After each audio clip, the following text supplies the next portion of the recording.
Փաշինյանն ասում է, եթե իրենք չընտրվեն, սեպտեմբերին պատերազմ է լինելու։ Ինչու է ըստ ձեզ շանտաժ անում Փաշինյանը եւ արդյոք դուք այն մարդն եք, ում հետ նա կարող է շանտաժի լեզվով խոսել։ Եթե շանտաժով է պահում երկիրը, կարող է աթոռելեկի գնա։ Մեզ խաղաղություն է պետք, ոչ թե զինվորի մահ։ Ում է վախեցնում։ Բանվոր տասակարգի երեխաներին, որ գնան մահանա։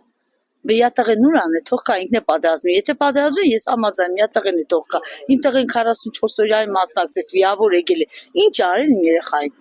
Եթե ուզում է պատերազմ, ես էլ կմասնակցեմ, բայց ինքն ու յակնին է թող մասնակցեն, համաձայն։ Բայց ինչի համար պատերազմ ենք, ում համար։ Մեր հողերի վրա նստած ենք, մեր հողն է։ Թուրքի հողը չէ որ ես կռն պաշտպանում, սիկիմ հողս է։ Չի կնային կպաշտպանի խաղաղություն, թող ելնի։ Դրանք ինչ ասեմ, հեշտական իրանց մանիպուլյացիաներն է, տես կասե որ ես որ չնդրվեմ, ինչ որ կռիվ է լինելու, էս է լինելու, այն է լինելու, դրանք ինքը մանիպուլացիոն է, որ ժողովուրդը իրեն ընտրի։ Թե չէ, ինքը ուզում է իր աթոռը պահպանել, բայց ինքը կորցրել է այդ բաները։ Չունի ինքը կան ռեյտինգ, որ ինչ որ մի հատ Հայաստանի բան է Զարգետոշին,